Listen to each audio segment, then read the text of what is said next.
राधे राधे दोस्तों, मैं हूँ अर्चना शुक्ला। भजन लोकगीत चैनल में आप लोगों का बहुत बहुत स्वागत है। आज हम इस वीडियो में बात करने वाले हैं गुरुवार के व्रत के बारे में। किन लोगों को कितने व्रत कब से शुरू करने चाहिए, उद्यापन कब करना चाहिए, मासिक धर्म में किए गए व्रतों को गिनती में लेना चाहिए या नहीं, साथ ही साथ व्रत को प्रभावशाली और भी ज़्यादा मजबूत बनाने के लिए क्या क्या उपाय हमें करने चाहिए। क्योंकि कई साल से कई लोग व्रत कर रहे हैं लेकिन मनोकामनाएं पूरी नहीं हो रही हैं। तो ऐसे में उनसे क्या गलतियां हो रही हैं या फिर वो क्या चीज़ें हैं जो वो ऐड कर सकते हैं व्रत में, वो चीज़ें हम बात करेंगे जिससे जल्दी से जल्दी सफल होगा और प्रभावशाली रहेगा ये व्रत की सफलता। तो व्रत की सफलता के लिए वीडियो में दी गई छोटी से छोटी जानकारी को ध्यान से ज़रूर सुनिए, क्योंकि बाद में कई लोग कह देते हैं कि कोई फ़ायदा नहीं होता व्रत अगर करने से। तो देखिए, भूखे रहने का नाम व्रत नहीं है। हम सिर्फ भूखे रह जाएं और कहें कि व्रत है तो ऐसा नहीं है, क्योंकि जाने अनजाने गरीब लोग या फिर जानवर भी भूखे रह लेते हैं। जब हम कुछ नियमों को मानते हैं तभी वह व्रत पूरा माना जाता है। सबसे पहले बात कर लेते हैं किन लोगों को करना चाहिए किसी भी मनोकामना की पूर्ति के लिए। क्योंकि जो हमारा संकल्प रहता है ना, वही इसलिए किया जाता है कि संकल्प होता ही यही है, इसीलिए लिया जाता है कि जैसे भगवान से हम बता रहे हैं कि इस मनोकामना के लिए हम इतने व्रत करेंगे और ऐसे ऐसे पूजा करेंगे, तो चाहे जो भी आपकी मनोकामना हो। वैसे ये जो व्रत है विशेष तौर पर भगवान विष्णु को प्रसन्न करने वाला, माता लक्ष्मी की कृपा देने वाला होता है।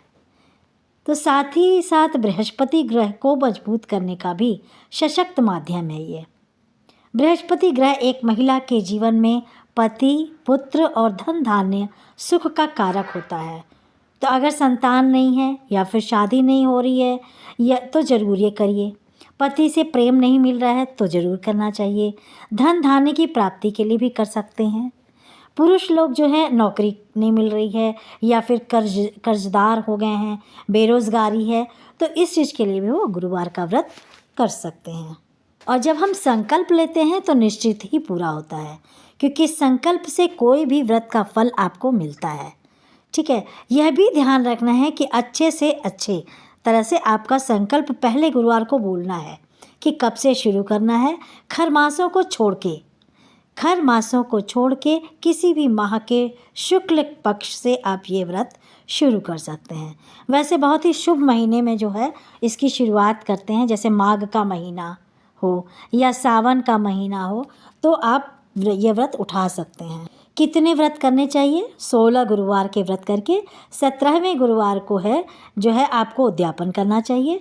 बाकी जैसे कि कई लोगों को कोई फ़ायदा नहीं होता और किसी लोगों को बहुत हो जाता है, तो वो हमेशा रहना चाहते हैं। जिसको हो जाता है वो हमेशा ये संकल्प ले लेता है। तो 16 गुरुवार को करके 17वें में उद्यापन कर दीजिए और फिर किसी अच्छे महीने से आप संकल्प लेके दोबारा गुरुवार की पूजा कर सकते हैं। लेकिन संकल्प ज़रूर लेना चाहिए। 16 गुरुवार जितनी इच्छा हो कर सकते हैं। हर बार 16 होने के बाद 17वें में उद्यापन कर दीजिए और फिर यथासंभव बोल करके, मान लीजिए उसके बाद यथासंभव बोल दीजिए और फिर करते रहिए आप व्रत। जब हम संकल्प लेके कोई व्रत करते हैं तो ये अनुष्ठान यज्ञ से कम नहीं होता, पूरा नियम निभाते हैं। तो जो भी इसका उद्यापन करिए, जैसे भी करिए, पंडित से मुहूर्त वगैरह दिखवा के अच्छे से हवन वगैरह करके तब उद्यापन करिए। ब्राह्मण भोजन, दान दक्षिणा का महत्व, ये सब जो है आचार्य को बुलाकर मंत्रोच्चार विधि से ही उद्यापन करवाना चाहिए। अगर बहुत ही छोटी संख्या है, जैसे कि 16 ही गुरुवार हैं, तो आप अपने से भी करना चाहते हैं तो कर लीजिए, कोई दिक्कत नहीं है। अब इसके व्रत को कैसे शुरू करना है? तो सुबह सुबह आपको कैसे शुरू करना है? सुबह सुबह आप संभव हो तो बुधवार की रात्रि में ही आप जब भोजन कर लेते हैं, रात्रि भोजन, तो आप ब्रश जरूर करके सोइए। वैसे भी कहा जाता है कि रात्रि में जब आप सोने के पहले मुख साफ करके ही सोएं। ठीक है, पैर धो के सोएं, ये तो पहले से ही कहा गया है। इसका नियम आप लोगों को पालना चाहिए। तो बुधवार को ब्रश कर लें, ठीक है, और सुबह अपने दातून से, नीम के दातून से या सरसों के तेल और नमक से भी जैसे भी मुख साफ़ कर सकते हैं आप, वो ज़्यादा अच्छा रहेगा। क्योंकि कहते हैं कि पेस्ट में जो है, टूथपेस्ट में हड्डियाँ मिलाई जाती हैं या कहीं कुछ मिथ्या है, मुझे नहीं पता उतना, लेकिन सुबह अपना नमक वगैरह से या दातुन से अपना मुख साफ कर लें दांत। अब रही बात कि क्या नियम है, तो देखिए नियम यह है कि बाल नहीं धोए जाते हैं। व्रत में पुरुष जो है वो दाढ़ी मूछ नहीं बनाएंगे, बाल काटे नहीं जाते, नाखून नहीं काटे जाते, पीले वस्त्रों को पहन करके ही पूजा करें। पूरे दिन जो है आप पीले वस्त्र पहने रहें। महिलाएं जो है कि पीली चूड़ियाँ भी धारण कर सकती हैं।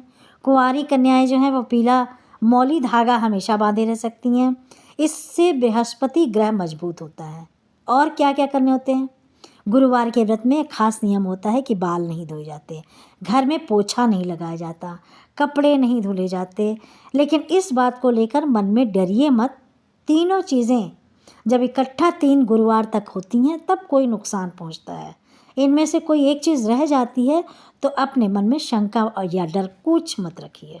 मान लीजिए किसी कारणवश आपको बाल धुलना ही पड़ जाए तो आप शैम्पू मत करिए, है ना।